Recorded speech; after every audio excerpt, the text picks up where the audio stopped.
Okay, so you got engaged in this as a planner. Can you talk a little bit about when Allison called you and said, "Hey, I'd like for you to be a part of the planning on that"? What did that feel like? Uh, well, it felt great to be included and also to be taken up on an offer that I had made at the forum last year. So we were asked at the end of that forum to how we could foresee contributing in the future, and I wrote down I'd like to contribute with my art. So Allison took me right up on that, and a couple months later, called me to the first meeting, and we've been planning since then. Okay, so what was one of the most interesting parts of the planning session as you guys got into how of sharing this inclusion forum opportunity? Sure. So a lot of that information was new to me, having only been to one forum prior, and uh, you know that was so the last forum was sort of my education, was the beginning of my education process towards this, and planning has only been a continuation of that. Um, the most interesting thing about the planning session, I think, was just continuing to learn about the Arcadia Institute, what it does, and how I could see my own skills fitting into that. Um, yeah. So about the art project, talk a little bit about how you landed at that particular project. Sure. Yeah. So in thinking about the art project, wanted it to be something that everybody could participate in, something that everybody can contribute towards, and sort of have this balance between what people were able to be creative about and have fun with, versus how much structure there was to the assignment. So I tried to create a balance of that in creating the Belong piece, and um, the more we started talking about sort of on a conceptual level what to address in the art piece, we began thinking about a community of belonging, right? So how to claim an identity as a community of belonging, and seeing portraiture and self-identity is a great way to do that. So um, if a portrait is a claiming of your own identity, a collage of all those portraits is sort of a claiming of a group identity or a community identity. What were your thoughts as you walked around seeing people do the actual project? Uh, well, there was it was just great to see everybody's sort of like uh, take what I had given them and just go with it. At the point when we asked people to start creating the portraits, was just really like, okay, here's this very difficult, challenging thing that takes a lot of people out of their comfort zone, especially when they have to draw somebody else and sort of have these worries that I tried to alleviate of trying to capture that person in a realistic way, or try to capture themselves in a realistic way in their self-portrait. But once people really got going, you saw a lot of laughter, a lot of conversations, um, and that was really great to see.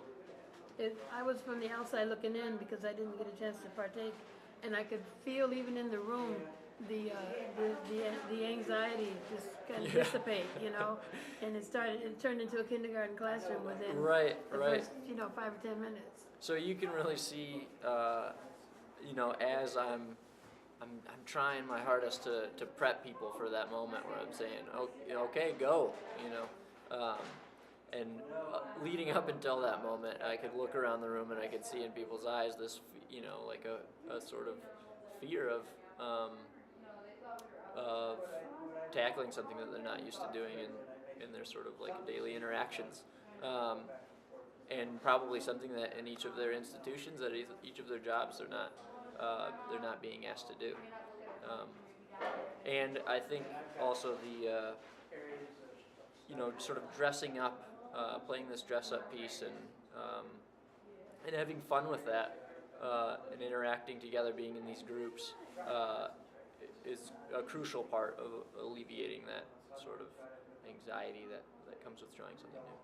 So can you connect again on, as you summarize art and inclusion and why this to you mattered? Why this to me mattered. Um, I love art. I do drawing and illustration and some graphic design too professionally. So that is, I have many thoughts about it. From the base of it makes me feel good to sort of my own philosophies about art and things like that. And so it's extremely gratifying, satisfying to see people be able to partake in that themselves and enjoy themselves in doing that. So one of the main things that I do is comics. So I illustrate and write these comics that are oftentimes include people from the community. So I'm drawing people on a regular basis, and that's one of my favorite things to do. Because when you do draw somebody, and you hold yourself accountable to doing a great job,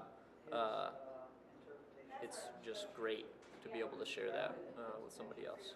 And so I sort of hoping that I could develop a project that would allow people to share that same feeling or that same experience. And so what do you think will be their takeaway relative to inclusion when they go back and talk about this art project?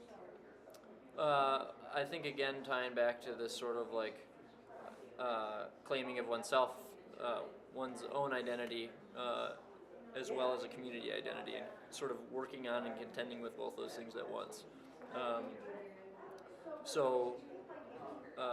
This project could be repeated.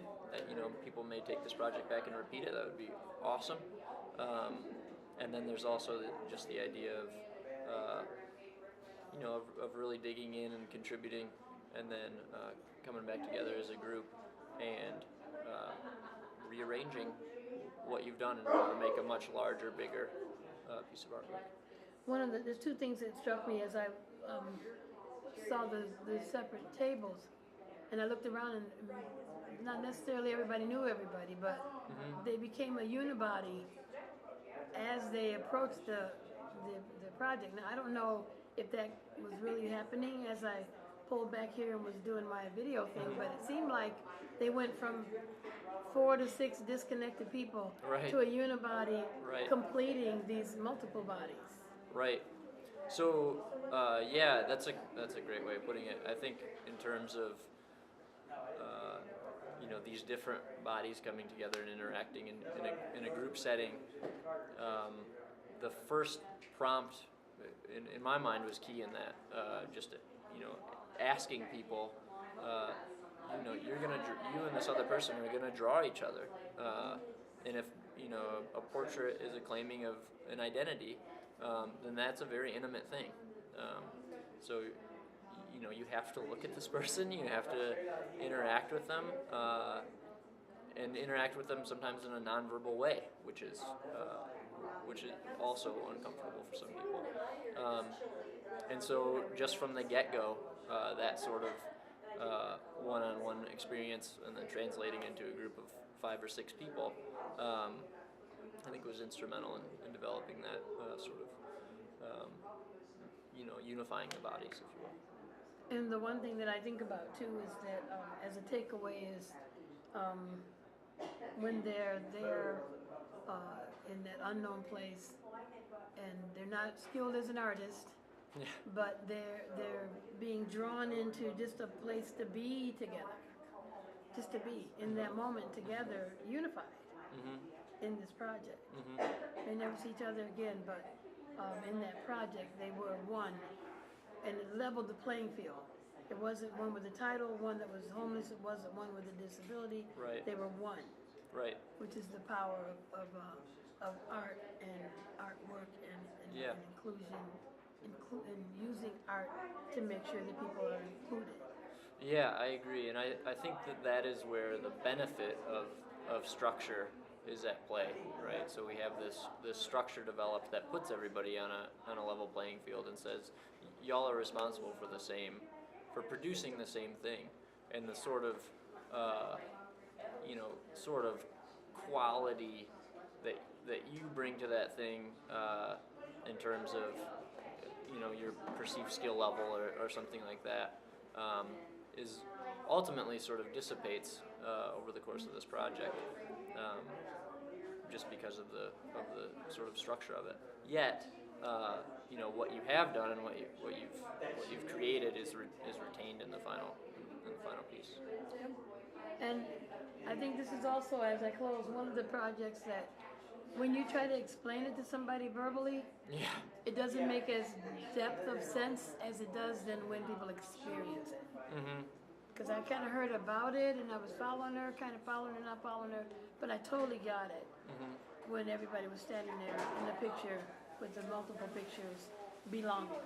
Right. Yeah. With this Yeah. movable piece of art that is held up by moving people. And again, I think that's the piece of with structure, where having that structure is important, and just sort of like a guiding, an end goal in mind that we can all work towards. So yeah, it went really well, I think. Did I miss anything? And what's your next project? What is my next project? I don't know. I'd really like to do another comic soon. I have not done I do comics for the quarterly magazine at the People's Food Co-op, and I've also done a couple for Second Wave Media that have been longer. But I'd really like to publish another one on Second Wave sometime. That would be a lengthier project, but hopefully I'll have an opportunity to do that in the next couple months. Okay, well, good luck to you, and thank you again for sharing your gifts with this Kalamazoo Connect forum. Thank you.